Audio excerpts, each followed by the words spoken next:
છોટાઉદેપુર નગરપાલિકા વિસ્તારમાં આવેલા 7માંથી 5 સામૂહિક શૌચાલયો છેલ્લા 2 વર્ષથી બંધ હાલતમાં હોવાથી પ્રજા ભારે હાલાકી ભોગવી રહી છે।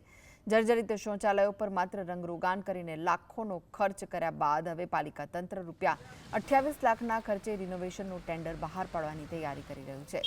પ્રજાના ટેક્સના નાણાંનો આડેધડ વ્યય થતો હોવાના અને ભ્રષ્ટાચારના ગંભીર આક્ષેપો સાથે સ્થાનિકોમાં ભારે રોષ છે। પાલિકામાં આપણા કોમ્યુનિટી ટોયલેટ અને પબ્લિક ટોયલેટ એમ થઈને કુલ 7 જેટલા ટોયલેટ છે।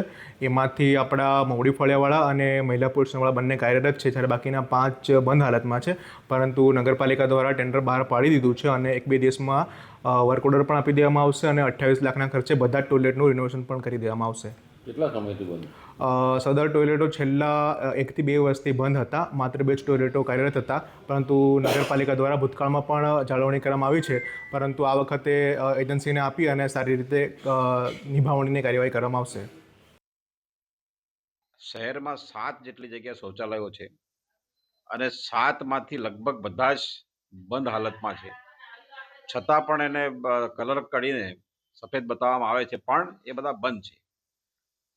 હમણાં જાણ્યું કે એ શૌચાલયો માટે નગરપાલિકાએ 28 લાખ ફંડની ફાળવણી કરી છે।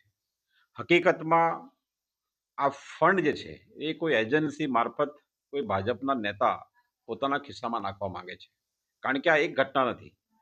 આવી અનેક ઘટનાઓ છોટાઉદેપુર નગરપાલિકામાં છે, જ્યાં માત્ર ને માત્ર કૌભાંડ થઈ રહ્યું છે।